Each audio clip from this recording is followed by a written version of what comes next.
You can measure the size of an elephant. You can clock the speed of a cheetah, but you can't quantify the heart of a... Kings, queens, and in-betweens. Welcome to Dr. Boxing Talk. Stream starts now. The champ is here! The champ is here! The champ is here! The champ is here! The champ is here! The champ is here! The champ is here! The champ is here!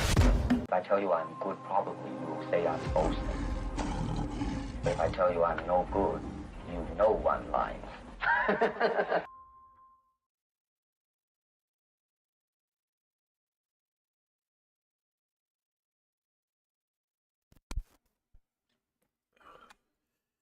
Yo, yo, yo, yo, yo, what it do, what it do, what it do. What it do, what it do. Got a couple things to chat about today. Oh, man. Hopefully y'all having a great Monday morning. Beautiful Monday morning, you know? Wonderful Monday morning, man. Wonderful people. Hopefully you're surrounded by wonderful people. Good, great, grand morning to y'all. Brethren and sisterin, boys and girls, ladies and lads, prince and princesses, dudes and dudettes, hermanos, mi hermanas, kings and queens, and everything in between. Y'all know what time it is. Doctors in the house. We are here with it. We are here with it, man. Don't forget to smack that like button if you haven't done so already. I don't even know why I got to tell you that. You know what I'm saying? If I do have to tell you, smack yourself first and then smack the like button. You feel me? You know? Let's hit this roll call real quick, man. We got my brother, my partner, my pal, King Oscar in the building. What it do, brethren? Yes, sir. Yes, sir. We are here with it. Let me fix my phone real quick so I can get my topics ready. But, you know, before we get to the topics, going to start off with our prayer. Thank God for this wonderful Monday that we are so blessed to see. So please join me and bow your heads. Dear Heavenly Father, Lord, we thank you for waking us up to this wonderful Monday morning. We ask that you let us go forth, spreading light, you know, and a lot of us are in dark places, and a lot of us are also in good places as well, you know, bright places. So if we are in a bright place, Lord, let us spread some of that cheer and some of that joy and some of that happiness to others, because you never know how strong positivity can be, whether it's just kind words, whether it's a good action, whether it's just a nice thought, or just calling and checking on somebody to let them know that, to reinforce to them that they're important. Lord, please let us remind us all that, you know, we are important, and every day that we wake up, we have another opportunity and another chance to fulfill our purpose, because our story is not done yet, because if it was, then we'll be back home. So we want to be grateful this Monday. We want to be thankful this Monday, and we also want to be patient this Monday with those that try to knock us off our path of righteousness. You know, sometimes it's harder than others, but we ask you for your strength, we ask you for your courage, and we ask you for your love, through Jesus' name. Amen. Amen. Amen. We got D1 in the building, big member in the building. We got Slim Reaper in the building. What it do, brethren? Yes, sir. All right, man. So let's get to it. So, so first off, I want to start off with Floyd, man. What Floyd got going on, chat? What Floyd got going on, man? Slim Reaper said, how's the dogs? Man, they're good, man. They're good. Well, I only have one dog now. You see my dogs right there, Kimba and Bandit. The brown one passed away in February, so you know they're a little older, so you know, but yep, they're doing, you know, well, he's doing better than we are because he's in a better place. So, but it's a little sad. But Bandit's doing good. The black one's still alive. You know what I'm saying? Shout out to Bandit. He right out there sleeping in the living room. But yeah, so let's get it to Floyd, man. So chat, what Floyd got going on, man? What's up with Floyd, man? You know, he always got beef with, so I ain't gonna say he always got beef with somebody like it's his fault, you know. But it seems like people take shots at him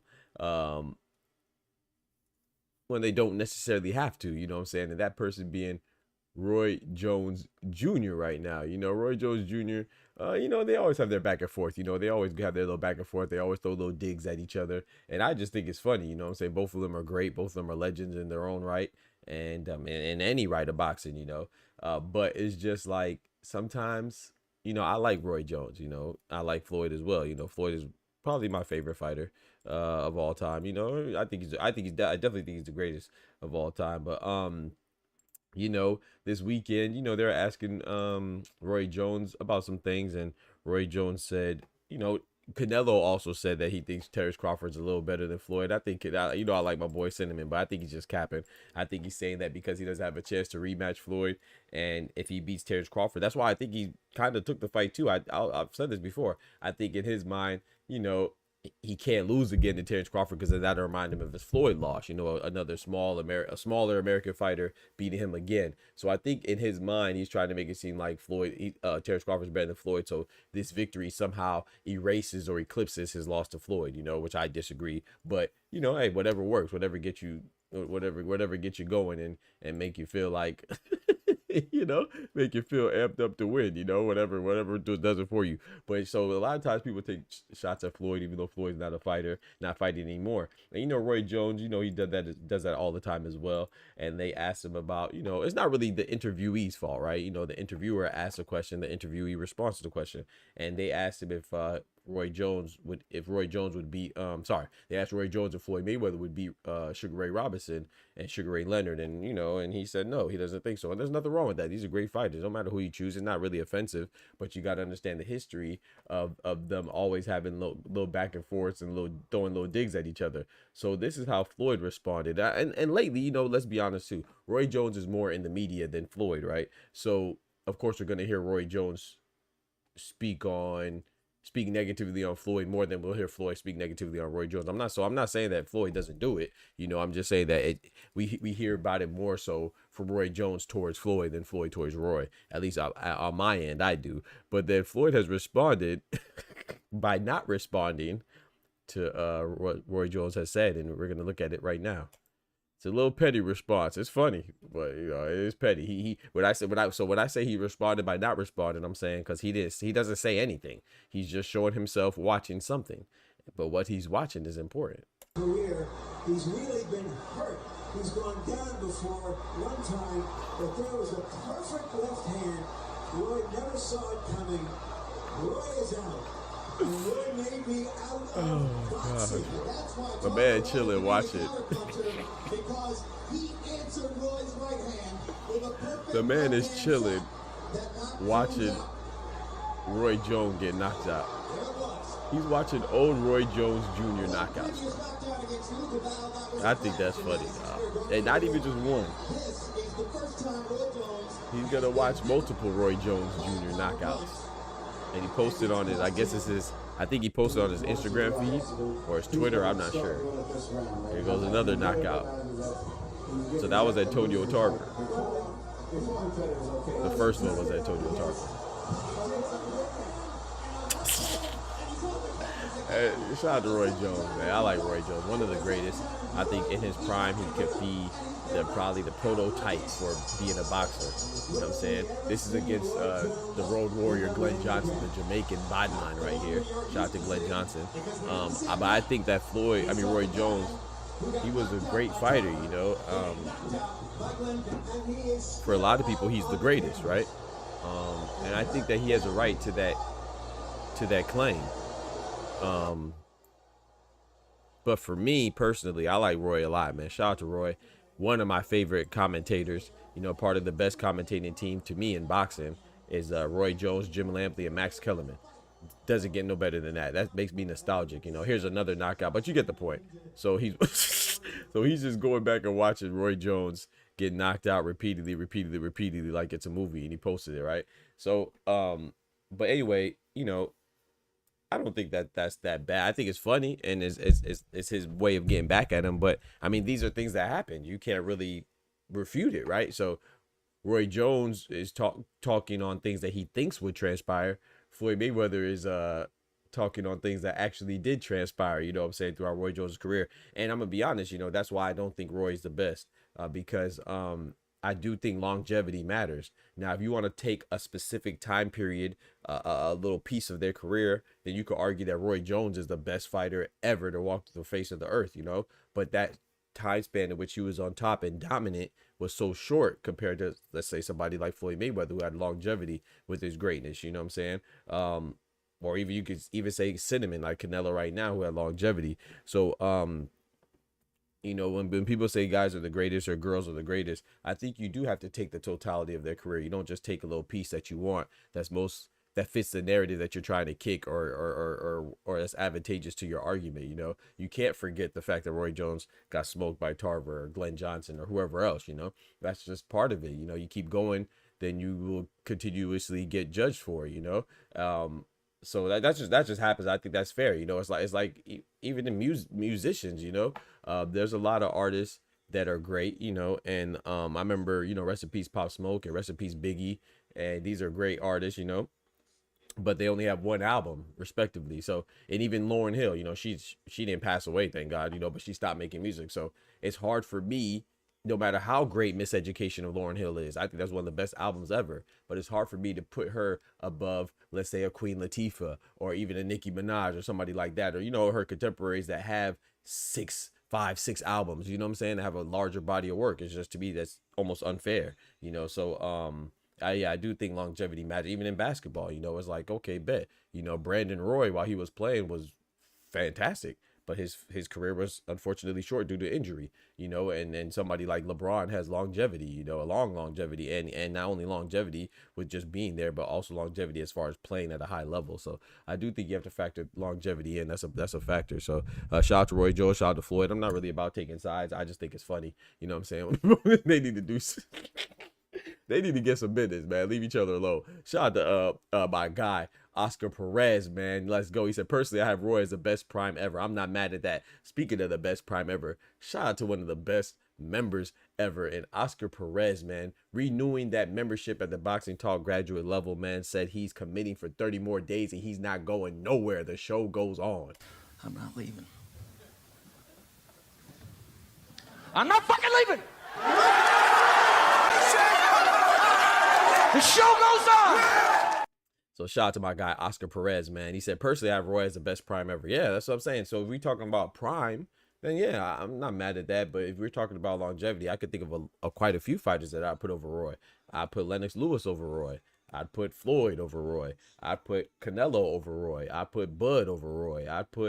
There's so many fighters that I would put over Roy because, like I said, prime is cool, but we're talking about, to me, Roy Jones and Mike Tyson are in a similar position as far as their career. Like, their prime is fantastic. Probably nobody could beat them in their prime, but your boxing career is more than just your prime best moments, right? You know what I'm saying? So you can even argue that your prime could even, I disagree. I don't think it's applicable for Roy or Mike, but you could argue that your prime could even be reduced to just highlights, you know? So yeah, I think that Roy is while he might be the prototype for boxing as far as being on top for that moment, I don't think you could put him over guys who had longevity. You know, it's hard. It's hard. You know, but shout out to Roy when he was beating guys like B Hop and he was beating guys like James Lights Out Tony, going up to heavyweight, beating John Ruiz. That's fantastic. But you know, maybe he got a little distracted. I don't know. I'm just talking. I don't know, you know, but you could argue that maybe he got a little distracted, dropping mixtapes.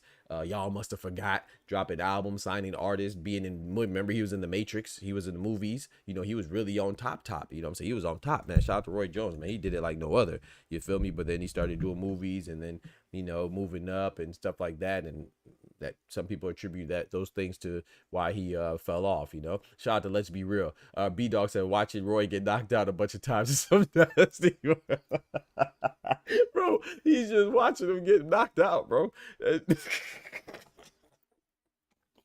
That's what I'm saying, man. Regardless, hey, Roy Jones and Floyd Mayweather are essential pieces to my boxing fandom, man. So I'm not mad at either one of them, man. They just happen to be beefing. I wish they weren't beefing, but hey, it's funny, man. You know, it's people. Everybody's not going to get along, man. You can have two good people, whether you talk about good people as far as their spirit or good as in their deeds or good as in their skills in their profession. You can have two good people and they not get along. It's okay, bro. We're all human, bro. And everybody's not going to get along with everybody. You know what I'm saying? Two bad people don't get along. Two good people ain't going to get along. So I don't think it's that big of a deal. But I do think it's funny. Roy's probably the best athlete in boxing.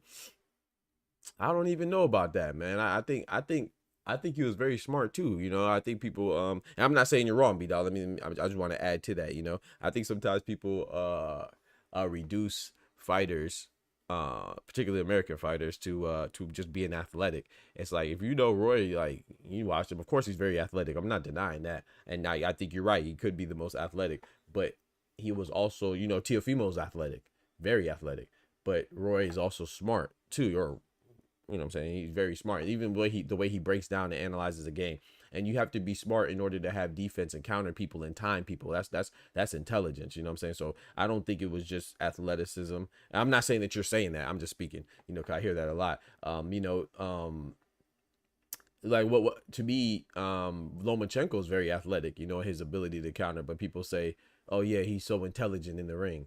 Lomachenko is very athletic too. You know what I'm saying? So, you know, but it's just funny when certain fighters do certain things, we call it different stuff. You know, I don't think it was just athleticism.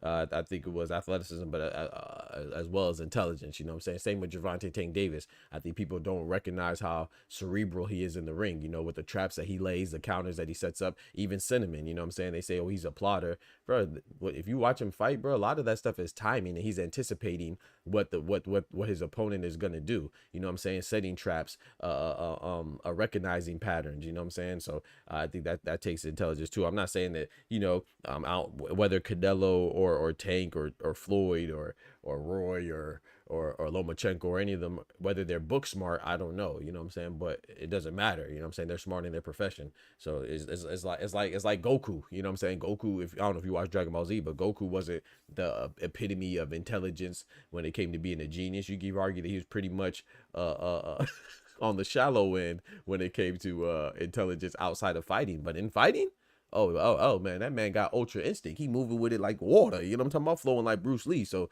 you know, he's a fighting genius. You know what I'm saying? So it depends on how you measure intelligence, I guess. But yeah, I think that I think Roy is definitely one of the most intelligent fighters as well. Because I don't think you could I don't think you could do those things with just athleticism alone. You know, to be a guy that's mostly just athletic is like a Teofimo, like a Deontay Wilder. And I'm not saying that I'm saying Teofimo's dumb. I'm not saying Wilder's dumb, but what I'm saying is that their game, you don't really see them do too much adapting in the ring. You know, Teofimo's a racist, ignorant butthole, so of course he's dumb. But I'm talking about like just in the ring. I think their success is mostly based on their athletic prowess. You know what I'm saying? Because you don't ever really see them adapt in the ring or adjust their game plans. You know what I'm saying? You know what Deontay Wilder's going in there to do, and if he could do it, boom. If he can't do it, then it is what it is until he does it. The only time he didn't do it was against Tyson Fury, or Joseph Parker and Zhang as of late too. But yeah, I'm talking about guys that don't make adjustments. You know, I don't think that's really I think those are the ones that are mostly whether it's athleticism that they're dependent on, whether it's pressure that they're dependent on, whether it's their volume, their punch volume that they're dependent on, like a Zepeda. I think that lack of adaptation is a demonstration of I'm not calling them stupid, but I'm just saying they don't really, they don't really demonstrate too much intelligence in the ring. Goku could be labeled as a deadbeat. That's crazy, bro. This man be hating. This man be hating on Goku, bro. I don't get it, bro. Why y'all be hating on greatness, dog? How you hate on Goku, bro? This man said Goku is a deadbeat dad. The same Goku that saved the world is a deadbeat dad. What? That's crazy, bro. Y'all some haters, bro. I tell you, bro. But yeah, man, moving on, man. Shout out to Floyd, man. Shout out to Roy for their nonsensical beef that's been lasting over decades. You know what I'm saying? Multiple decades, 3 decades, probably at least. You know, they over there beefing and stuff like that. Shout out to both fighters, man. Shout out to Roy Jones. Shout out to Floyd. All right, now moving on, man. I want to talk about some sparring stories, man. Of course, you know we got some sparring stories. We always got some sparring stories, and this time it is the usual suspect. You know. Gervonta Tank Davis. Yeah. We got another sparring story where Gervonta Tank Davis loses. Yeah. Because everybody beats Gervonta Tank Davis in sparring. Yeah. Including Frank Martin. Yeah. Including Devin Haney. Yeah. And now including Brian Norman Jr. Yeah. So we're going to see what they have to say. Now, I want to be very clear. I don't think any of them are lying. You know what I'm saying? Some of them we have the footage, you know, but I do think that maybe because I'm a former athlete, and not to mention a former, now I'm talking about the high school level, not professional level, of course, and amateur level. So I used to box at amateur. So I never took sparring like that, like seriously, you know what I'm saying? Sparring stories, whether somebody was successful or not. And if you think that I'm lying, Oscar was here. He can attest to this. When the footage first came out about Gervonta Tank Davis pummeling Devin Haney to the point where AB had to step in, before the full footage came out and it showed that Devin Haney won per the doghouse rules, I was the first one to say that, hey, man, Gervonta Tank Davis beating Devin Haney means nothing. It's sparring. Not only that, you know, this was years ago, like 8 years ago. Who cares? You know, so I don't really care about sparring. You know, it's interesting when the fight's going to be set up, but if it's not going to be a future fight or the fight's not about to happen in the near future or imminently, I don't really care about the sparring stories because it's practice. There's no telling what this person was working on. There's no telling what this person's condition was. There's no telling if this person was sparring multiple people before sparring the person that they actually recorded, you know, so I just think it's practice. You know, like I said, I think that to me, when I used to be in the gym, we used to say it's like Vegas. You know, what goes on in Vegas stays in Vegas. So what happens in the gym stays in the gym. So that's why I like Liam Parle so much, because I remember Liam Parle was being interviewed, and the interviewer was poking and prodding and basically begging him to disclose some information in regards to how his sparring session went with Shakur Stevenson, and I believe it was Devin Haney. And he was just like, no, man, I don't talk about that, man. We got in good work. He said, just know that I did good and they did good. You know, and I always respect Liam Parle for that, you know, because I feel like that's pretty much old school. You know, everybody else with social media these days is like everybody's trying to get clout or build a name off of sparring. I'm not knocking it. That's just the era that we're in. But I also respect those that don't disclose and divulge what happened in sparring. And I think that it's kind of like a gentleman thing. You know what I'm saying? It is a gentleman sport, right? Boxing's a gentleman sport. So, you know, so exhibit some gentlemanship. If that's a word, gentlemanship. I don't know. But anyway, but yeah, so I respect that. You know what I'm saying? And not only that, I don't care. I don't care that Benavidez got the best of Bivol in sparring. I don't care that Frank Martin got the best of Tank in sparring. I don't care that Dubois got the best of AJ in sparring. Let's see what happens in the ring. Now, sometimes Dubois, he got the best of AJ in sparring and he got the best of him in the ring. But we also hear stories of the same Dubois allegedly getting sent to the hospital by Hrgovic, and then he actually sent Hrgovic to the hospital when they fought in the ring. So I do think it's a time and place for things. It does. I'm not saying to completely dismiss it, but Brian Norman and Tank aren't going to fight, right? So I don't really care how their sparring session went, but it is interesting, and because I am interested, we gonna hear about it. So this is a old tape of Brian Norman, a young Brian Norman, talking about what went on between him and Tank in sparring. Which I'm gonna be very clear. I believe them. I believe the Norman. So don't get twisted. You know I rock with Tank, but I believe him. I believe every sparring, you know, pretty much, except for when it comes to Floyd Schofield Sr. I don't really believe him. But when it comes to most people talk about their sparring, especially the Normans, to me, you could say that they're loudmouths. You may like them or dislike them, especially Senior, but I haven't found them in a complete lie yet. You know, as much as I've been paying attention, I haven't caught him. I'm not saying he doesn't lie. I'm saying I've never caught him in a lie. But then again, I don't really go out my way to catch people in lies anyway. They ain't lying to me. I ain't the pappy. I ain't the parent. They ain't my children. So I could care less if they're lying. But yeah, it is interesting though. Check it out. He was just laying on me. Like, he wasn't throwing punches no more. He was just laying on me. So I said, this pointless. Are we done? And they took it as I quit. So now the next sparring session, we were just going. We were just going.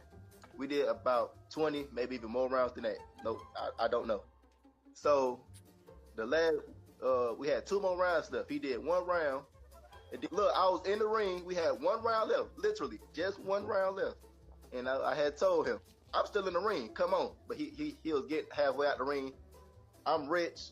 I can pay your bills. I don't need you. Come work for me. You know how Tank is over there. So he was saying all that stuff. I'm like, I'm still in the ring, man. Come on. He was just laying on me. So I believe that story. That doesn't sound fake. You know, even with the last part where he said that, hey, man, Tank said that, hey, I could pay your bills. That sounds like something Tank would say. You know what I'm saying? So I don't think he's lying. He seems very honest. He doesn't seem like he's stuttering too much. Not saying that stuttering is indicative of you lying, but, you know, sometimes you got to get your words together. They jumble together because you're trying to think of something to make it cohesive, you know, but he seems like he's just spitting it out. I don't think that he's lying at all. You know what I'm saying? Shout out to B-Dog. He said, we talk about practice. Come on, man. We talk about practice. What are we talking about, man? Practice? That's how I feel about it, man. I feel like it's practice, bro. You know, so who really cares? You feel me? We in here talking about practice. I mean, listen, we talking about practice. Not a game. We talking about practice. Not a game. We talking about practice, bro. That's how I feel about it. But, you know, I think that he's telling the truth, you know? Like he said, we did multiple rounds and Tank got out. I don't know if Tank hurt his hand. And remember, this is around the time where he said he hurt his hand or whatever, whether he's capping or not. I don't know. I don't know if he had to go boo-boo or something like that. I don't know. I don't know if maybe he just didn't feel like sparring anymore. I don't know. But I'm not going to take away any credit from Brian Norman. As a young man, you fighting Gervonta Tank Davis. I don't know if this was when he was he was a champion. So you're gonna take that in and receive that as positive reinforcement for what you're doing, and you should. You know what I'm saying? If you spar Terrence Crawford like Brian Norman has, if you spar Jaron Ennis, or you spar Gervonta Tank Davis, maybe not Jaron Ennis because they're around the same age. I mean, he's younger than Jaron's too, but maybe yeah, I'm gonna say Jaron Ennis too because he's a great fighter. Gervonta Tank Davis. When you measure up against these guys, when you spar these guys and girls and you do pretty good, it's like a measuring stick to see your potential or what you could work on. Not only that, but also how you stack up against these people that are already successful, you know? So it's positive reinforcement. So I think it's good. I don't think it's trash talking. If people ask him about the situation and he speaks on it, I don't necessarily think that it's trash talk, especially if you're coming out to say something in regards to somebody who might have called you trash. Like, hold on, bro, I'm not really too trash. You know, we had this that went on and I did pretty good. Now here's Brian Norman Sr., who has a more expletive ridden elaboration on the actual sparring session that his son was talking about. So let's check this out. This is Brian Norman Sr. now. We just heard Junior. This is Brian Norman Sr., whose son is the WBO welterweight champion. And the doghouse rule really just went to they both just really stopped. So when no quit that day, but that day Tank was bloody. He was bloody, real deal blood all over my son's shirt the first day. So now Monday they said Mustafa Gym. The way y'all asked him about it, they said Mustafa Gym. Come Tuesday, he called Mustafa back. Yeah, man, he was up late. He was drinking. He was partying. He come making his excuses. Wednesday, he said we want to spar tomorrow. Cool. So now it's really on, nigga. You coming back with your get back, whatever. He walks in. He says, I'm not leaving here till I break that nose. That's what he said to my son. We walk in the door. That's the day the nigga quit. Got out the ring, didn't say shit. Now, let me give y'all something you don't know. You can go look. He had a fight coming up. The nigga went to Twitter and said he had a hand injury. Then everybody went, oh, champ, what happened? Oh, man, ain't nothing wrong with my hand, man. He started showing x-rays where his hand was fine. That was his excuse for why he got out the ring and just quit and then say, this a quit or not. You're supposed to do X amount of rounds. The round is over with. The crowd is null. The crowd is null. Everybody quiet. Now they're taking out this shit, out the ring about damn what's going on, what you doing. He don't say nothing at all. He just get the fuck out the ring. He don't say nothing at all. He just get the freak out the ring. Now, once again, I don't think Brian Norman Sr. is lying, bro. Like, that's one thing. I do not see him as a liar. I don't think he's lying. However, now I will also add this. Don't forget to smack that like button. In my personal opinion, is it quitting and you say you're going to do X amount of rounds, and let's say I said I'm going to do 5 rounds and I do 3? Is that quitting? Yeah, it's quitting. Technically quitting. But is it quitting like I give up? No, it's not a sanctioned fight. It's nothing that you have to do, especially if you are the person. I'm assuming now, I don't know, but knowing that Gervonta is Gervonta, right? That's why they're speaking on it, right? Because if it was somebody else, they wouldn't speak on it. If it was somebody who wasn't known, right? It doesn't make sense to speak on it. So what I'm saying is that I don't know the arrangement. Maybe Brian Norman was excited to go spar Tank because he's a guy that he could get some work in with, and he's somebody that I'm not gonna say idolize, but like someone that you can admire. You know what I'm saying? Someone that's at this position that you want to be in. Or maybe with Gervonta Tank Davis being a star, he paid Brian Norman to come get some work in. So what I'm saying is that if I'm paying you to come get some work in, I can stop whenever I want to. what you mean? And hey, I'm gonna be honest too. If I got paid to go for some sport, I got paid for any work, and somebody sent me home early, I'm cool. You feel me? Now, but with that being said, I don't mind Brian Norman Sr. kicking it how he's kicking it, because that's from his perspective. You know, especially if Tank didn't say anything, I think it would be proper etiquette to be like, hey man, you know, I'm not fighting anymore because my hand hurts, or I'm not fighting because I just don't feel like it, or whatever it is. You know, but like B Dog said, we talking about practice. I don't think that you could really. Like, boxing is different. It's like, it's not like, okay, you have, when you're a star, right? It's not like, okay, you have Greg Popovich manning the training session in a team organized event, and he's telling you guys to do one-on-one drills, and then Tim Duncan just says, hey, I don't want to play anymore, and he just walks out the gym. That's different because, you know, that's Greg Popovich's gym. That's a trainer, you know. But in boxing, the boxer is usually the guy who's controlling things. So if he wants to do 4 rounds and decides mid rounds he doesn't want to do 2, he only wants to do 2, then that's how it goes, you know. But I don't think there's anything wrong. I don't think Brian Norman's lying. I don't think that there's anything wrong. I do think that Brian Norman probably got the best of Gervonta Tank Davis. I mean, he's a bigger guy. He's a current welterweight champion, 147, the highest that Tank's ever been, and that's one time is a 140. So I don't think there's anything wrong with losing a sparring match to a current WBO welterweight champion. But the other thing is this too, you got to consider that, you know, Frank Martin also did very good against Tank in sparring. So it's to the point where Devin Haney did good against Tank in sparring.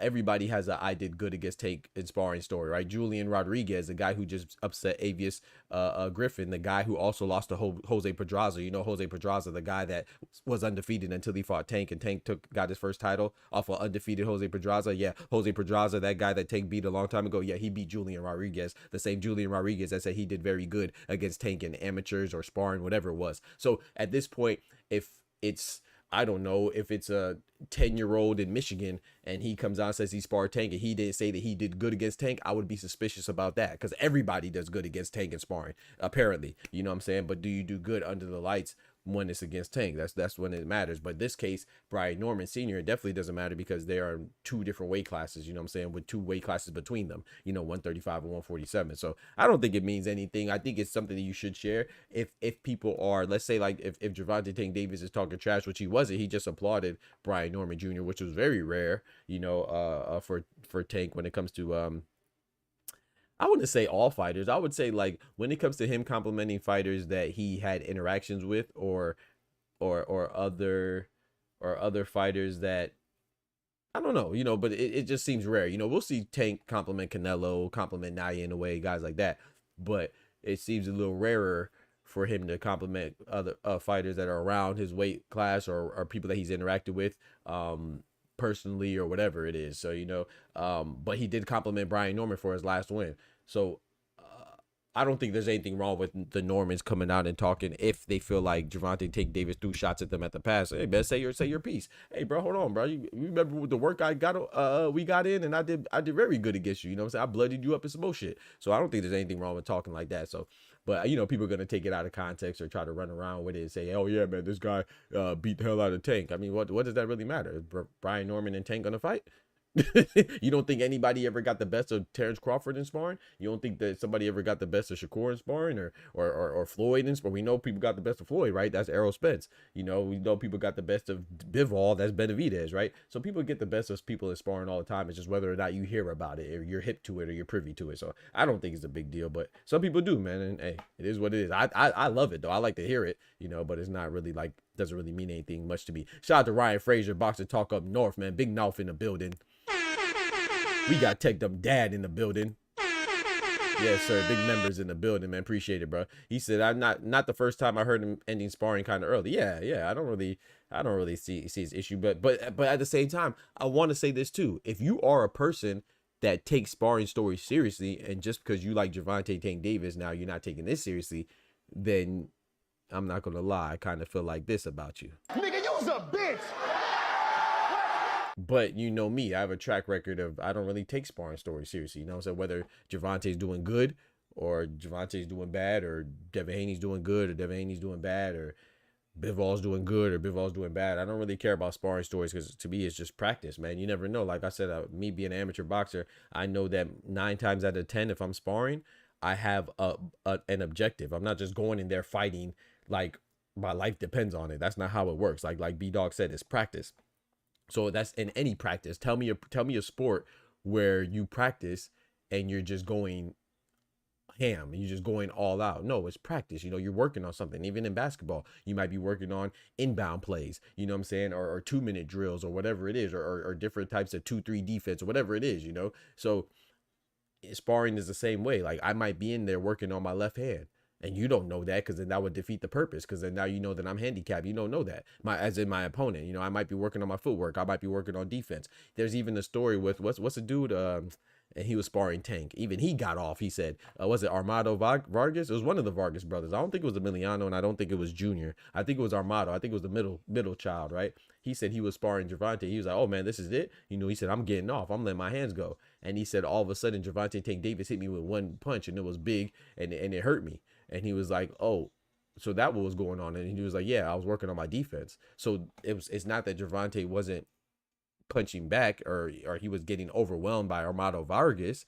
He was just working on his defense, and Armando Vargas didn't know until, or he was working on his defense, and he was working on setting up a particular shot. I think it was an uppercut or whatever. He talked about it. I thought it was a dope interview. But that just goes to show you that, yes, people work on things. So I'm not saying Benavidez didn't get the best of Bivol, but what I'm saying is, I don't know if Bivol was working on something. I'm not saying that Conor Ben didn't get the best of William Skull, but I'm saying that I don't know if William Skull was working on something in particular. I'm not saying Norman didn't get the best of Gervonta Tank Davis, or Frank Martin got the best of Gervonta Tank Davis. I'm saying that I don't know if he was working on something, because that's how sparring works. I know a lot of people are unfamiliar with athletics, let alone boxing, you know, but that's how sparring works, man. Sparring is practice. It's not an underground fight club. Like, people be thinking like, okay, there's prize money in sparring. No, the prize fighting is when you're in the stadiums, or when you're in the gyms, or when you're in the wherever you're at, you know what I'm saying, and having the fights. That's what the prize fighting is. It's not in the gym, bro. You know what I'm saying? You go in the gym and you work on things. I know a lot of people are unfamiliar, but they like to talk like they're familiar, and that's the problem. You see what I'm saying? So I don't think there's any problem with Daniel Dubois beating AJ in sparring. That's just how it goes. It's practice, bro. What are we talking about? You know what I'm saying? So I appreciate the stories, because I get to hear it and laugh about it and analyze it, and it gives me content, because this is a slow day. But as far as the severity of it, does it mean a lot? No, it doesn't mean anything to me. But if somebody else wants to take it to heart, hey, shout out to them. Shout out to them, man. He said, he says, salute. Hey, shout out to my guy Dub in the building. He said, calling a man motorized wheelchair is an insult. Wait, what? What do you... Calling a man in the motorized wheelchair. Calling a man in the motorized wheelchair is an insult? Big Dog Willie, what you talking about, bro? I'm lost, bro. Shout out to Big Dog Willie, man, renewing that membership, man. I appreciate you, brother. Shout out to OG Big Dog Willie, man, coming through, committing for another 30 days. He said he's staying here. He's not going nowhere. I'm not leaving. I'm not fucking leaving.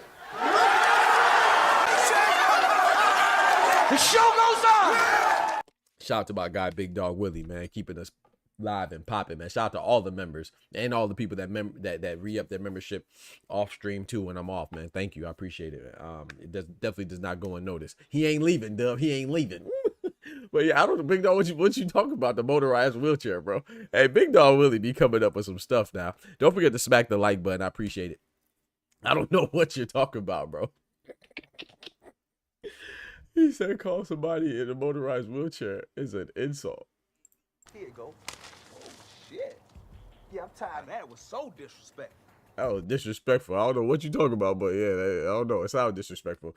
But yeah, man, so of course, we also have some other news too, in addition to the sparring stuff. We have some news with Turkey. You know, Turkey is shrinking the ring, and I thought this was a pretty interesting little animation. I thought this was funny. I don't know who made it, who's responsible for this animation, but I thought it was pretty funny, man. They're talking about Shakur and Zepeda, how they said that they're gonna have them fighting in the shrinking ring, man. Because I think that's funny, you know. I don't think that Gervonta is. I don't think Turki Al-Sheikh is being serious. You know, I think he's. God bless. I don't think he's serious. God bless and rest in peace, Sonya Massey. I don't think he's being serious about the shrinking ring, but I do think it's funny, man. I do think it's funny, and I want to show y'all this animation. I can't find it. What the heck? My bad, y'all. I thought this was a pretty funny animation too. They had the ring size. They talk about how Turkey wants them in the ring. I cannot find it. What the heck? I just saw it. Backside. I cannot find it, y'all. We might have to go to something else because I don't see it. What the heck? It was like a picture of Zepeda. There you go. There you go. All right, here you go right here, man. I thought this was funny. They're talking about this is how Zepeda, this is how Turki Al-Sheikh wants Zepeda and Shakur to fight. I don't know, bro. I'm not gonna lie, man. Some of these animations, like this is a good animation of Shakur.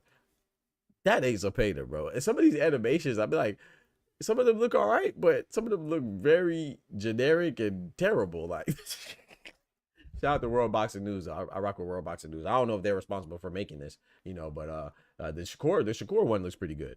Zepeda, I don't like Zepeda. And then, but the majority of them, I mean, like this is one I saw with Brian Norman and Devin Haney. Brian Norman, the one that was supposed to be Brian Norman, actually looked like Devin Haney, but the one that was supposed to be Devin Haney had the Devin Haney hairstyle, but he looked like a generic. Just a generic person, man. But some of the animations be on point, but some of them be looking wild. But yeah, I thought this was funny, man. This is how Turkey wants them to fight. And like I said, I think the no running rule, I think the Tom and Jerry stuff, I think is very trash, man. I think it's there to sabotage fighters or coerce them to fight styles that aren't advantageous to them. You know, I think it's trying to set somebody up for failure, trying to make them compromise themselves and not utilize the skills that they have or their skill set to essentially make it easier for their opponent. That's what kind of boxing is that? That's not competition, man. You know what I'm saying? If it's like that, then what's the point of seeing them fight? Like, we want to see the contrasting skill sets. We want to see the variations of styles. That's what makes it good. You know, styles make fights because people have different styles that they implement and execute in the ring that will usually lead to good fights. You know, I want to see Tank versus Shakur because of their varying styles. You know, I think Gervonta Tank Davis beat Shakur, but you know, I'm interested in it because of Shakur's style, you know what I'm saying? And I'm interested in how Tank would do against Shakur style, and I'm interested in how Shakur would do against Tank style. I don't want to see Shakur versus Tank and Shakur fighting like Tank because we already know the outcome. We know Tank's gonna knock him smooth out because that's not his strengths, you know. So you're supposed to take advantage of your opponent's weaknesses. What part of the game is that? Why are we making it seem like it's a bad thing? You're supposed to take advantage of your opponent's weaknesses. You're supposed to find their vulnerabilities and exploit them. That's what you're supposed to do. That's the whole point of styles making fights, man. So I don't know, man, but that's just my personal opinion. Shout out to Big Dog Willie dropping that bread, that cheese, that butter. These biscuits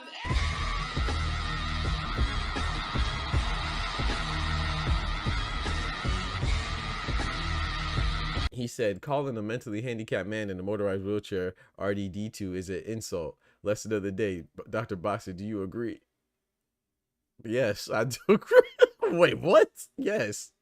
Yes, what are we doing? He said calling him mentally, bro, he's mentally handicapped, number one, and he's in a motorized wheelchair, and you called him well, I don't know if you called him. Somebody called him R2D2. Yeah, I don't think you have to learn that lesson. That you should kind of know that one. Yeah, I don't know if you have to learn that lesson. That it's an insult. You must be. What are you, 8? Absolutely. Shout out to Big Dog Willie, $5, man. I appreciate it, bro. Is that an insult? Yes, it's an insult. His Excellency has spoken. No Tom and Jerry. Yeah, Big Dog. Like I say, I have no problem with Turkey Al Sheikh saying his preferences. Right, we're human. I don't mind you saying you don't like Tom and Jerry type fighting. You don't like runners. Cool, but why would you put a runner on your card and then expect them not to implement their style? That's sabotage. You shouldn't put Shakur or whoever else you think is a runner, Devin Haney, Lomachenko, Bivol. Don't put them on your card and then tell them, oh, I don't want you to fight like Shakur.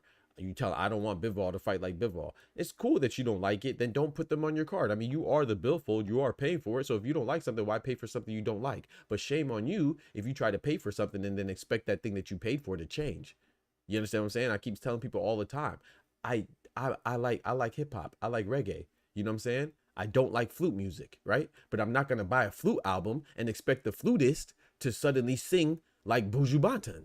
That doesn't make sense. Why would I do? Why? If I don't like flute music, I won't buy the flute album. But what I won't do is buy the flute album and then expect the flutist, the flute musician, to rap like Tupac or sing like Taylor Swift and Beyonce. Why would I do that? That's dumb. You see what I'm saying? That's not the flute artist issue. That's your issue. That's my issue because I bought the flute album and I knew they're gonna do flute music. But then I get mad because they're not rapping like Missy Elliott. That doesn't make sense. So that's what Turkey is doing. If you don't like Tom and Jerry antics, then don't put Shakur on your card. But don't put Shakur on your card and expect him to fight like BETERBIEV. Don't put Shakur on your card and expect him to fight like Cinnamon or Gervonta. That's dumb. So he could be mad and make it seem like, oh, it's the fighters letting him down or doing something wrong. No, your matchmaking is terrible. That's what it is. You know what I'm saying? But like I said, I think it's funny because I think he's just speaking facetiously and I think he's just having fun. I think he's just having fun with it. You know what I'm saying? I don't think he's going to really literally shrink the ring, but I think that's a dope idea. I ain't gonna lie. To me, that sounds like a game show bonus round. Like, you know what I'm saying? Like you have, it's a Shakur Zepeda fighting. And if it's a close fight, they go to like a bonus 13th round and it's going to be in a shrunken ring. I think that's dope. I ain't gonna lie. Like the ring, it'll be like, what's that joke called? Oh man, what is that? Similar to the game of like ring outs. What's that? Like Soul Calibur or something like that, where you could knock people off the ring. That'd be funny. I like it, man. Shout out to my guy Patrick Bandero, man. Pat Bandero in the building. What's good, Pat? Salutations, my English brethren. Ryan Fraser says Turkey just trolling. But yeah, I agree. I think Turkey's just trolling. But at the same time, too, you got to understand that a lot of people don't understand trolling. You know, there's a lot of unintelligent, incompetent people out there that are gonna run with it. You know what I'm saying? To make it seem like, oh, Shakur is the enemy of boxing, you know, because of his style. Now, I'm not saying that you have to enjoy it. No. If you don't like it, you don't like it. Like I keep also give another example is like, is Tim Duncan the most prolific, entertaining, dynamic power forward ever? No, but you'll be a fool to not include Tim Duncan as your top 3 power forward ever in basketball. He's the big fundamental, so he's kind of technically sound, but he's very boring, right? He's not Blake Griffin with it. He's not going to jump over you and dunk on you like Blake Griffin. But you can't deny the fact that Tim Duncan is one of the best to ever do it, and he's very successful, and he's a champion. Same with Shakur Stevenson. Whether you like his style or not, you know, we should be able to separate the two. Because he's not entertaining and you don't gravitate towards it doesn't mean that he's not good. That's like calling Tim Duncan not good because he's not as exciting as Blake Griffin or any other power forward that's more exciting, or Giannis Antetokounmpo. No, Tim Duncan is a beast. He might not be. The Spurs weren't as entertaining as the Lob City Los Angeles Clippers, but does that mean that they're not good? No, they're actually very good. But I can't knock anybody who rather watch the D Wade and LeBron Miami Heat than the San Antonio Spurs because they are more exciting. So it is what it is. But we should be able to separate the two, man. It doesn't have to be. I don't know, man. It's like mutually. It doesn't have to be. They're not mutually exclusive, right? It doesn't have to be one or the other. It could be not entertaining, but you should prioritize winning. You know what I'm saying? I'm not saying don't be entertaining. We hope that you prioritizing winning is also entertaining in the process. But no, they're there to be victorious, not to be entertaining. The main objective is to be victorious, right? And hopefully during the process of being victorious and winning and being successful, people also enjoy the work as well. You know what I'm saying? Nobody, like, what are we talking about, man? You know, it is what it is. Anyway, he said a shrieking ring would be bro, I'm telling you, a shrieking ring would be dope to be, dog. I ain't gonna lie to you. I don't like the Tom and Jerry reference because Jerry was always engaging with Tom. He said Jerry was always engaging with Tom. What? No, you're right though. You're right. Tom and Jerry, you know, I mean, there's a lot of times when where Jerry was setting up traps, but you know, he was running a lot of the times too. Come on now, Tech. But you're right though. He could have chosen something better, you know. Because, and even with that though, but if you look at it, Tech them dad, but maybe that's the beauty of it too, right? Because what happens, right? With Tom and Jerry, you're right. A lot of times Jerry, he was the mouse and he was running, but a lot of times he would engage, and what would he do? Outsmart him. It's like Sylvester and Tweety Bird. It wasn't like he was just outside of his reach the whole time. No, sometimes Tweety Bird would outsmart Sylvester. Sometimes Jerry would outsmart Tom. That's a good way to look at it. Tex, shout out to you, bro. You just gave me some more content. You know, I appreciate that. I might have to put that in a short or something. Yeah, so it's like maybe that's biting him in the butt because you say Tom and Jerry, but no, Jerry would outsmart Tom. He wasn't just running from him. So maybe you could look at it like that. Devin Haney outsmarted Jose Carlos Ramirez. Yeah, how about that? With the trainer of the year on your side, with being a former Olympian, being a former unified champion, you got outsmarted by Devin Haney. Not outran, not just outran. And then same with Shakur, maybe he's outsmarting them, not just outrunning them. Maybe Bivol is outsmarting his opponents and not just outrunning them. Like Jerry did against Tom. Hey, shout out to Take Them Down, man. That was a good one. Shout out to Take Them Down, man. That was a good one, man. You know what I'm talking about? Fire.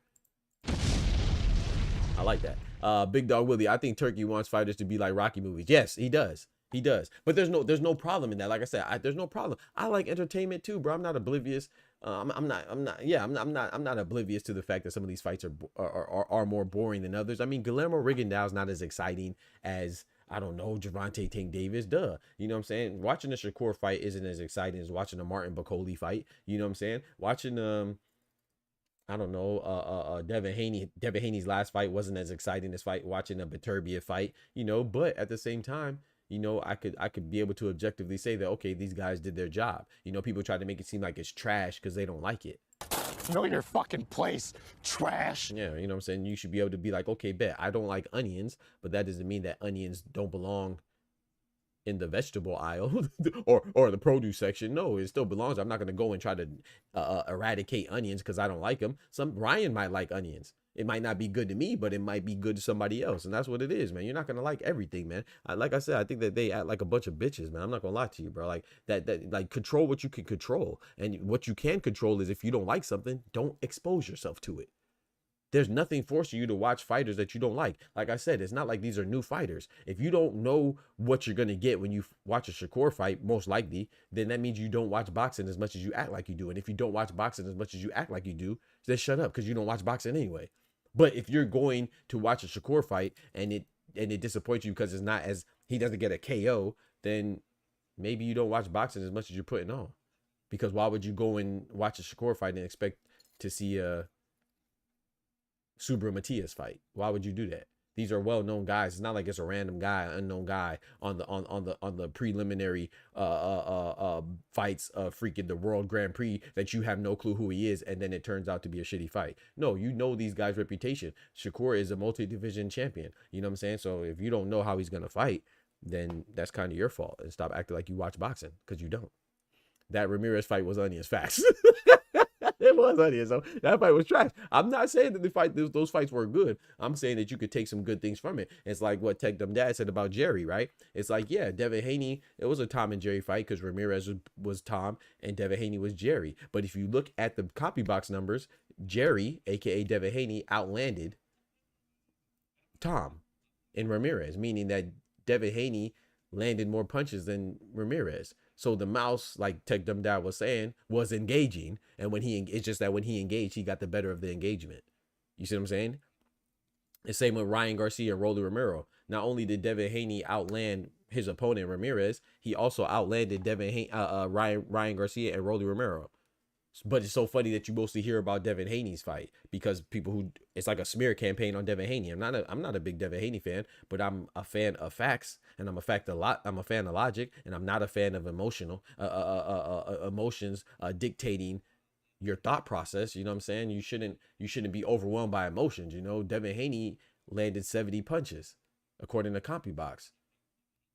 Ryan Garcia, I think, landed 66.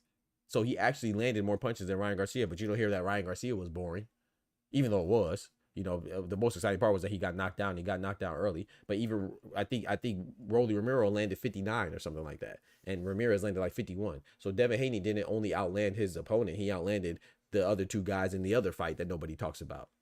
I wonder why. It's a smear campaign, bro. If you can't acknowledge that, then you're crazy. You know. He said that Ramirez fight was onions. I like Jerry example. Sylvester was a bum. He couldn't catch a bird that was locked in the cage. Jerry was an asshole. Jerry would fuck Tom with no reason. F with Tom. Jerry would fuck with Tom for no reason. Nah, man. You know, hey, Tom gotta leave Jerry alone, man. He said, I'm giving Devin 3 rounds in the next fight. If he starts doing that again, I'm out. Right? Hey, facts. Hey, but that's the thing. And that's another thing, too. We can't act like that just supersedes everything that he's done. Was that fight terrible? Yeah, but it was... I didn't... You know, I watch a lot of boxing, you know, and I don't remember being bored with the Haney and Linares fight. I don't remember being bored with the Haney and Lomachenko fight. I don't remember being bored in the Kambosos fights. I don't remember being bored in the Regis fights. You know what I'm saying? Don't get me wrong. Like there's some highs and lows, but I don't remember it being a boring fight. So this is one boring fight that he had, and it's understandable because it's off of a fight where he was just got brutalized by a guy that was cheating. Right? Ryan Garcia cheated him in his last fight. So this is basically a fight for him to get his confidence back. We do not let people who are on the juice discuss real athletes. That's all. So yeah, so I think we got to understand that, you know, this is, you know, it was essentially should have been a tune-up fight, but it was a fight against a very a capable opponent in Jose Carlos Ramirez, being a former Olympian and a unified champion, you know, former unified champion. So it is what it is, man. He said, I don't care about the fight, but I think that this is disgusting if Bivol decided to delay the fight. Disrespectful my opinion. He said, I'm giving Devin 3 rounds in the next fight. Yeah, I read that already. So yeah, man, let me see what Oscar said. He said, I see people making crash videos about the retractable ring comment. I just think they are content creators trolling me by making these videos. Wait, what? No way. Wait. So Ryan, you're saying that people are really taking the shrinking ring to heart? See, Ryan, what did I just say? I said that, yeah, I agree with you when we were talking about Turkey trolling. I think it's funny, you know what I'm saying? But there's going to be idiots out there that are going to take it to heart. And they're going to say, oh, yeah, see, this is what running does. It makes people have to deal with it and makes people have to do different things in order to make you fight. Bro, nothing's making them fight. They are pugilists by choice. You see what I'm saying? Now, would I like it to be more entertaining? Of course, it's sports and entertainment, you know, so I want to be entertained. But that, to me, no, I think they should always try to win. And the reason why I like Canelo is because he figures out a way to cut off the ring. Like, for example, you know, I'm going to be honest. Does anybody in here think that Devin Haney, outside of the size difference, of course, Devin Haney's more agile, but do we anticipate Devin Haney to be able to stay away from, let's say, Gervonta Tank Davis like that? Do you think that BETERBIEV wouldn't be able to cut off the ring? So instead of trying to make it easier for less competent fighters or less complete fighters or less skilled fighters, let's talk about the elephant in the room, which is how come no one runs away from, even Bivol can't even maneuver like that against BETERBIEV. BETERBIEV cuts off the ring. Same with Gervonta Tank Davis as Frank Martin, he cuts off the ring. Same with Canelo as Billy Joe Saunders. So that's why when Canelo put up that terrible performance against William Skull, I didn't just blame William Skull, even though you know me, I'm a cinnamon guy. That's my favorite fighter. But I didn't just blame William Skull, regardless of that being my favorite fighter, because you're my favorite fighter. I like you because I seen you demonstrate a prowess that wasn't demonstrated in your last fight in Canelo. I thought Canelo was very lazy and complacent in that fight. I feel like he could have cut off the ring if he wanted to, but he knows with the current climate of boxing, I was looking right now, the current landscape of boxing, he knows that if he stands in the middle of the ring and beats his chest and beats his arms, you know, that people are going to think, oh yeah, well, Skull is just running and Canelo doesn't have to do anything but stand in the middle of the ring and expect the guy to stand toe to toe with him. That's not boxing. Same with F.A. Ajagba. He was also a victim of Bakoli's out of shape, flabby behind, sitting in the middle of the ring, talking about, come on. If F.A. Ajagba would have kept jabbing him to death, he would have won easily because Martin Bakoli came in at 300 pounds, eating jollof rice and fufu in the back room. And then we want to tell somebody to come meet you in the center of the ring. No, bitch, how about you go run and get in shape and track me down? Now, I'm not saying that because F.A. Ajagba wasn't moving that much. You know what I'm saying? He wasn't out there like, gosh dang, Frank Sanchez. You know, he wasn't boxing like that. It's just that Martin Bakole was out of shape. And I wish that F.A. Jabba would have pieced it. Now, shout out to F.A. Jabba, shout out to Martin Bakole. You know, I like both those fighters. I didn't really have a horse in the race. You know what I'm saying? Shout out to Nigerian Badman, F.A. Jabba, and shout out to the Congolese Democratic Republic of Congo, Martin Bakole. But it's like, I'm tired of people scoring or looking at boxing like, oh, yeah, I'm just supposed to go to this guy's strengths. Oh, you're a big puncher. Let me walk right to you. What are we talking about, bro? You're not, you know, you're not supposed to do that, you know? It's like Bivol. You want Bivol to just walk and fight BETERBIEV toe to toe? Well, that's no fun. We know exactly how that's going to go. BETERBIEV's going to knock him out. Duh.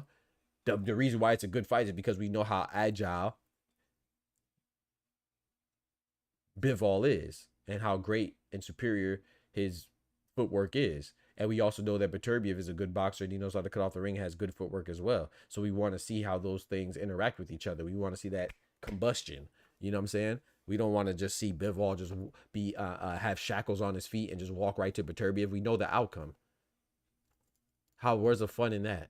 I just think people are ridiculous, man. Go watch Power Slap, bro. They do that. They don't move at all. Go watch Power Slap. They sit there and exchange slaps until somebody falls out. How about that?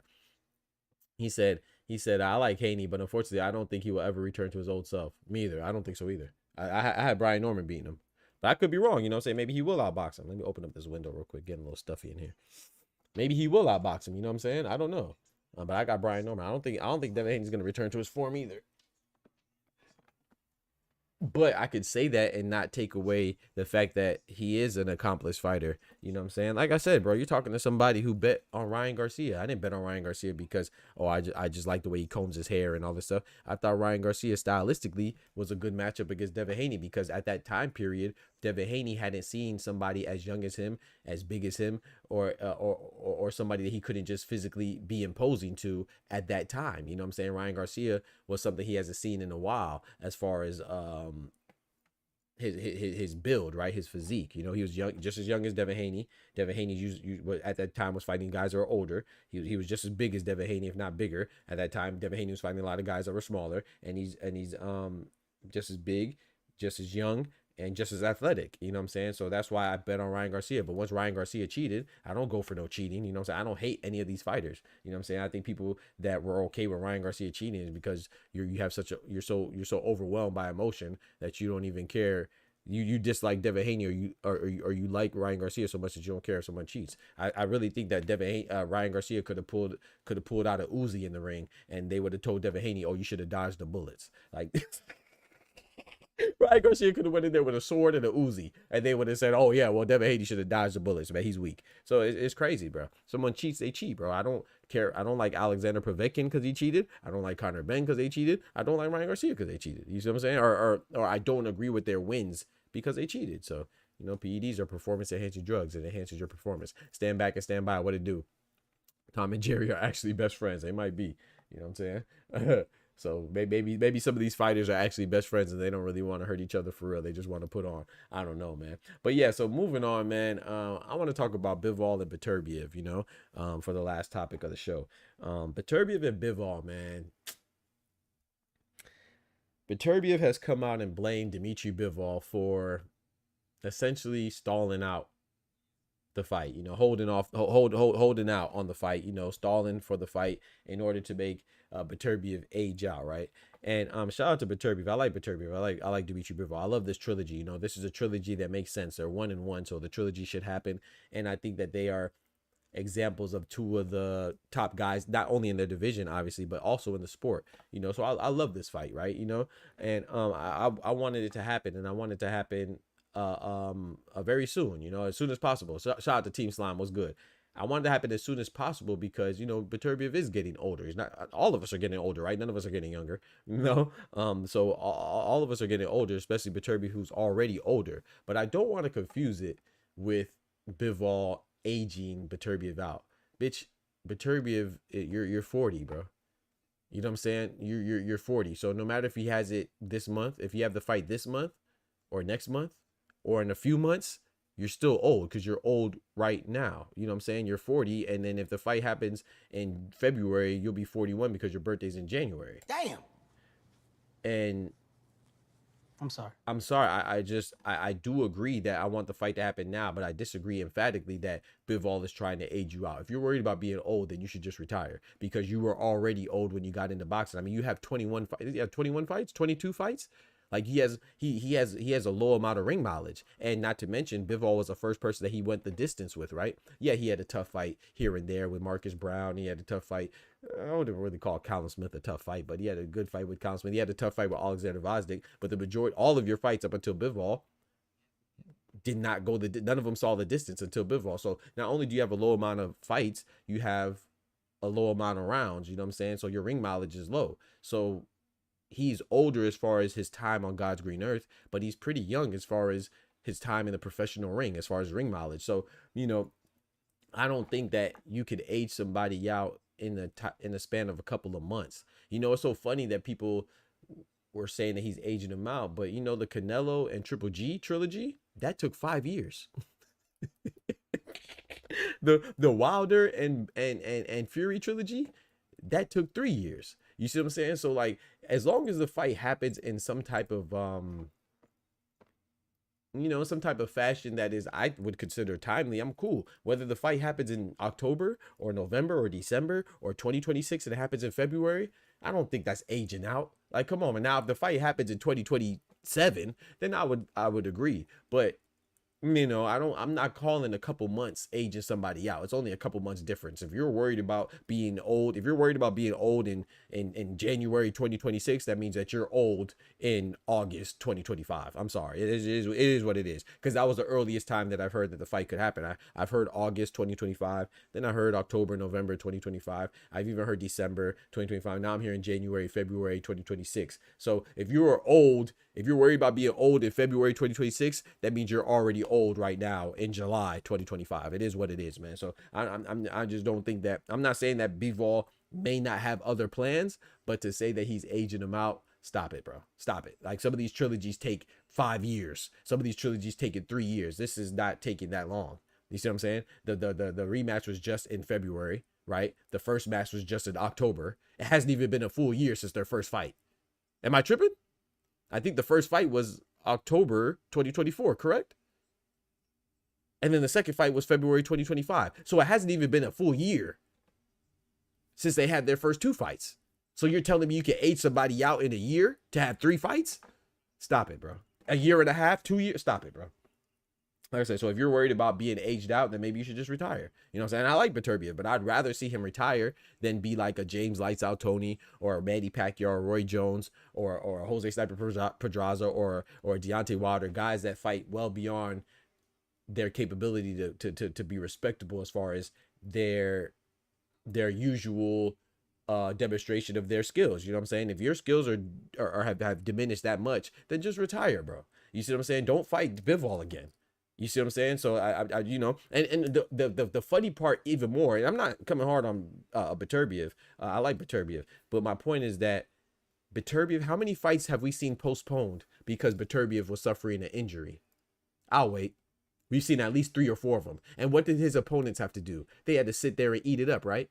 And then come and fight when he was healed and he was ready to fight. So now, what if Bivol is injured? And what if BETERBIEV has to sit down right now and be like, dang, you know, maybe Bivol is trying to recover from an injury, make sure that he's not, well, try to minimize how much he's compromised or handicapped going into the 3rd fight. What's wrong with that? BETERBIEV has done it. In fact, BETERBIEV has done it so much. The first fight with BETERBIEV and Bivol was postponed. You remember? Because his knee was hurt, right? He tore his meniscus, right? And then remember, Bivol had to fight Malik Zanad, right? So even in the opponent that you're talking about right now, we don't even have to go past the opponent that you're talking about in DMITRY BIVOL to reference a time where you postponed the fight due to your injury. So just be patient, bro. Now the shoe's on the other foot. Now, I don't know. If Bivol's just dragging his feet and he's just sloughing, then that's different. But what if Bivol, I mean, didn't his wife tell us about every injury he's ever had? in the entirety of the time he spent on God's green earth? She done told us about his toe injury, his eye injury, his back injury, his leg injury, his mouth injury. Pause.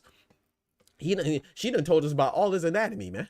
You know what I'm saying? Trying to expose her because she a bitter woman, you know? So we know Bivol got injuries. So I'm just saying, hypothetically speaking, he could potentially have an injury. That BETERBIEV, now you just got to wait.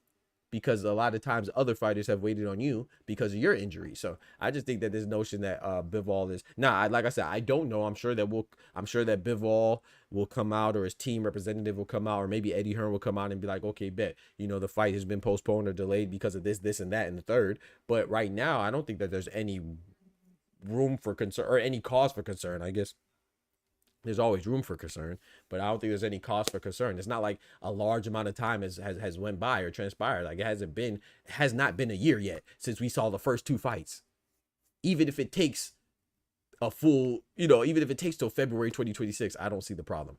But, you know, I do want it to happen as soon as possible, though. He said the problem is boxing continues to prove how corrupt it could be. The IBF wanting to make more money than Bivol from the Efer fight is scandalous. I don't think that's scandalous at all. It's more scandalous to be Manny Pacquiao with the WBC and you come back after 5 years and you coming off of a loss and you get a title shot. That's more scandalous. You know what I'm saying? The WBA are ranking Jake Paul number 14 when all he beat was a 60-year-old geriatric Mike Tyson and just beat Julio Cesar Chavez Jr. fresh off a 10-year crack binge and rehabilitation, and he's being ranked at number 14 in the WBA rankings. That's more scandalous. You know, Nonito Donaire coming back out of nowhere, being ranked number 5 by the WBA. That's more scandalous than somebody, Michael Eifert, who has earned the shot through merit and rose through the rankings in the traditional sense, how you're supposed to do it, you know, based off your skills and winning. You know, that's not scandalous at all. There is an order to things. I know a lot of us don't see boxing. I know a lot of us see boxing as a chaotic wild west, but there are some procedures that are laid there. They don't always abide by them, and I'm not saying they aren't always right, because you're right, there are politics, and sometimes you could pay for rankings, you know, and ranking positions. But what I'm saying is that I think that while the IBF mandating Michael Eifert is unnecessary, in my personal opinion, because it derails, it has a potential to derail BETERBIEV and Bivol. That's not why the fight's being held up. Let's be very clear on that, because if that was the case, then Bivol would have fought Benavidez to keep his WBC belt. So Bivol doesn't have a problem relinquishing a belt. So the IBF being the reason why the fight is being delayed is nonsense, because he'll still have the WBA and the WBO belts. He obviously doesn't care about keeping the belts, or else he would have fought Benavidez and kept his WBC belt. So and not only that, but Michael Eifert was also called as the mandatory for the second fight. Michael Eifert was BETERBIEV's mandatory for the IBF after BETERBIEV beat Bivol the first time. And Michael Eifert in the IBF, and they came to a deal to allow the rematch before Undisputed. So should Michael Eifert take step aside money or be pushed to the side for the rest of eternity? No, but you deserve your shots, bro. And now, am I saying that IBF could sometimes dial it back a little bit? Yeah, because sometimes we want to see fights have higher stakes, right? It makes it a little bit more intriguing if the fight is for 2 belts or 3 belts. But this is the 3rd time they're fighting. I don't care if there's no belts attached to it. You know, we already know that these are the bona fide 2 best fighters in the light heavyweight division. We don't need a belt attached to it for us to understand the significance of this fight. So IBF is not to blame. It's something else. You know what I'm saying? It might be Bivol. It might be BETERBIEV. I don't think it's the IBF. He'll just relinquish the belt like he did with the WBC. You know what I'm saying? So I do think that people should get their chance through merit to get title shots, whether you heard of him or not. You know what I'm saying? Michael Eifert is the number 1 ranked guy. He's been the number 1 ranked guy for the IBF for a while. You feel me? So just like WBA with MJ Akhmadaliev, it was long overdue that he should have got his title shot against Nalia anyway. It just is what it is. If you follow boxing and you follow the rankings, it is what it is. It's just undeniable. You know what I'm saying? So we shouldn't be mad, in my personal opinion. I mean, I shouldn't say we shouldn't be mad, but I think we should show some more understanding for the rankings, in that we should applaud the IBF for allowing fighters that don't have a big backing. They don't have some big machine like Bob Arum in Top Rank, or Al Heyman in PBC, or Eddie Hearn in Matchroom, or Oscar De La Ponte and Golden Shower Promotions. They don't have a big backing behind them to make sure that they get the fights that they deserve, you know, like a Michael Eifert, like a Cody Crowley for the IBF when he was Jerome Boots and this is mandatory, like a Hussein Sankara who was Jai Apatai as IBF mandatory. We should applaud that these guys aren't just going with the guy who could bring up the biggest bag for revenue generation, and they're actually giving fighters that earn their merit and earn their way up the rankings through merit. Why should we knock that? I don't think that's scandalous at all. I think Michael Eifert is the unknown guy, and he deserves his shot if he's been winning. That's how boxing works, you know, just like Jin Sasaki. Jin Sasaki was on like an 8-fight, 9-fight win streak. Of course he deserves a title shot against Brian Norman Jr. Of course. You see what I'm saying? But Conor Ben just pops up and he's ranked like number 2, even though he's just coming off of a loss. If you go look at the rankings right now, Conor Ben is ranked in 154 and 147.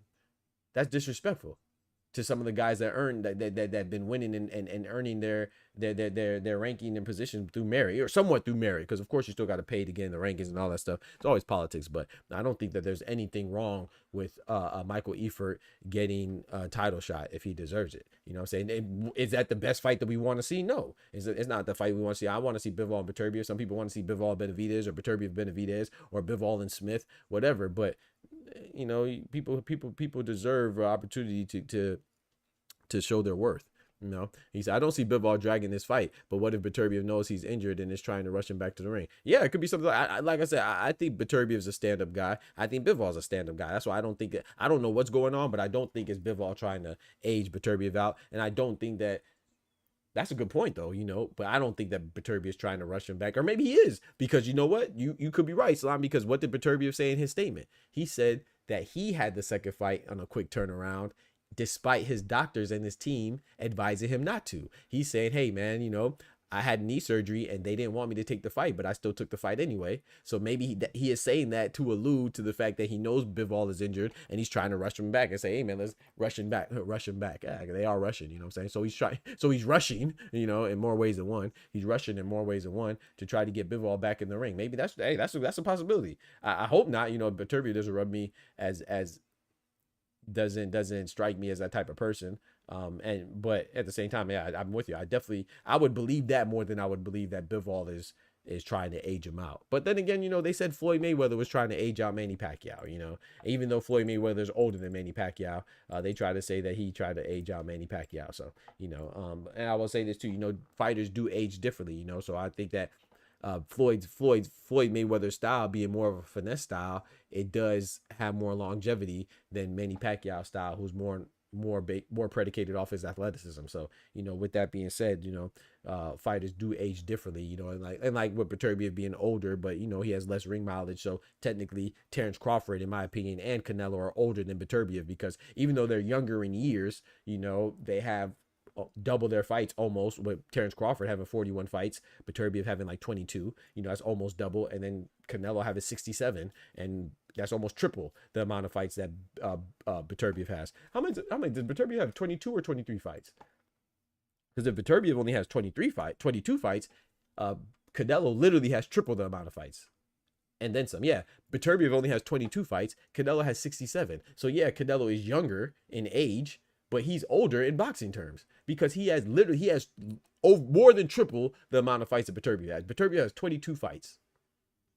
You triple that, that's 66. Canelo has 67 fights.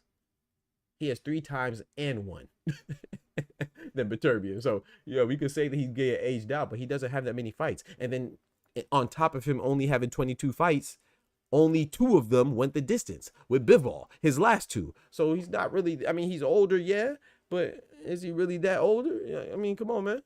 You know, I could argue that Terrence Crawford being 38 with 41 fights is older than Beterbiev. If we talk about boxing terms, I could definitely argue that Canelo being 34 with 67 fights, triple the amount of fights, is older than Beterbiev if we just talk about boxing terms. So what are we talking about, man? If you can't wait a couple months, you know, then maybe you just need to retire. I don't think it's a case of Bivol ducking him or stalling him out. You know. Wait. IBF corrupt. The WBC stripped Bivol without Benavidez being the next mandatory. Come on now, Oscar. You know, and like I said, once again, I'm not saying that the IBF can't do things differently. You know what I'm saying? I'm not saying everything is right, because I didn't like the fact that the Usyk and Tyson Fury rematch wasn't for Undisputed again. You know, it doesn't matter because Usyk won again anyway. But I wish that rematch would have been for Undisputed again, but it wasn't, because the IBF called, they wanted to interrupt to call their mandatory, because their mandatory was next. And that's why Dubois ended up being the IBF champion because retroactively the Daniel Dubois and Philip Hrgovic fight was actually for the IBF title. You know what I'm saying? But I don't have a problem with that because, you know, people do deserve their shots, man. You know, it can't just all be a popularity contest. That's what boxing is, and that's the corrupt part. You know, it's so funny that we think that the IBF is scandalous for giving people opportunities, but then we don't think that it's scandalous that the WBA just made a belt out of nowhere and gave it and tried to give it to Ryan Garcia. But Rolly Romero upset him. You think that belt was made for Rolly Romero? No, that belt was made for specifically for Ryan Garcia to finally get a belt. It's just that Ryan Garcia is a bum and he couldn't handle business and Rolly Romero beat his ass. That's what happened. Is that not scandalous? It wasn't for a belt originally. Ryan Garcia has never won a belt, a real belt, you know what I'm saying, like a super belt. And then now with Jerome Boots Ennis moving up, Rolly Romero is probably going to get elevated, and that could have been Ryan Garcia. You don't think that was a plan? Come on, man. That's scandalous. You see what I'm saying? Trying to make belts for certain fighters because based on their popularity, even though they're coming off a fight where they cheat. You gonna make a belt for the guy out of nowhere? Come on, dog. That's scandalous. We don't want to talk about scandalous. But on the campaign trail, hey, don't forget to smack that like button, man. Smack that like button. Yeah, smack that like button for your boy. But yeah, man. So to me, that's scandalous. Even the WBC having, you know, they didn't strip. And I like Cinnamon, you know what I'm saying? But heavy is the head that wears the crown, you know. And so you get what you get, but you're gonna have a target on your back. And case being is that Benavidez was wanting that Canelo fight. Why didn't the WBC move with such urgency or such haste to strip Canelo for not fighting Benavidez? Is because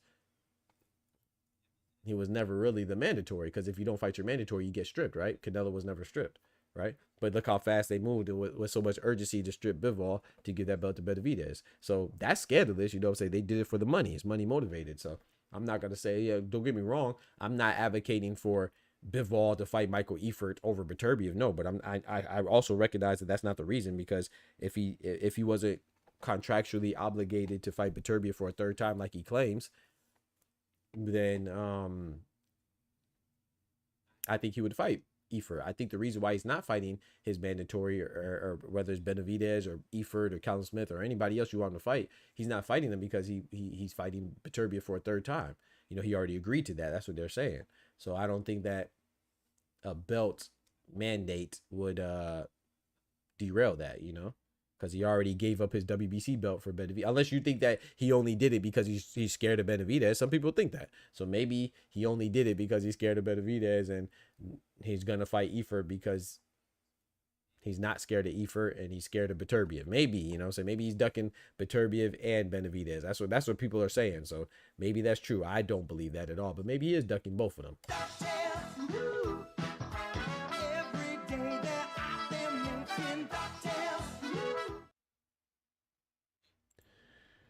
But yeah, man. So pugilism in the building. But yeah, chat, that's it for me, man. Don't forget to smack that like button. I'm about to go ahead and call it.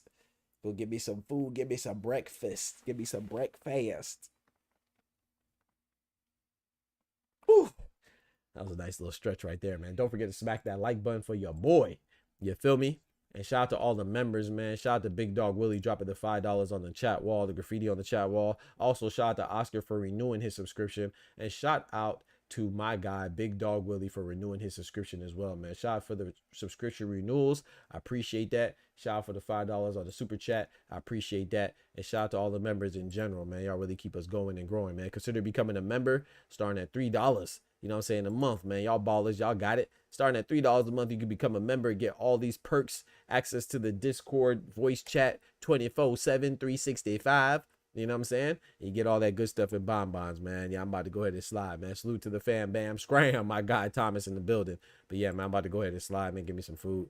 I appreciate y'all rocking as always. Don't forget to smack that like button. But most importantly, remember, with God, we could do anything. Without God, we're nothing. The doctor's out. Peace. From the hood to college, both worlds they had to meet. 6 degrees between us, so cold, we're about to freeze. But we're Florida boys, hot takes, we bring the heat. We're moving the culture, the engineers to the streets.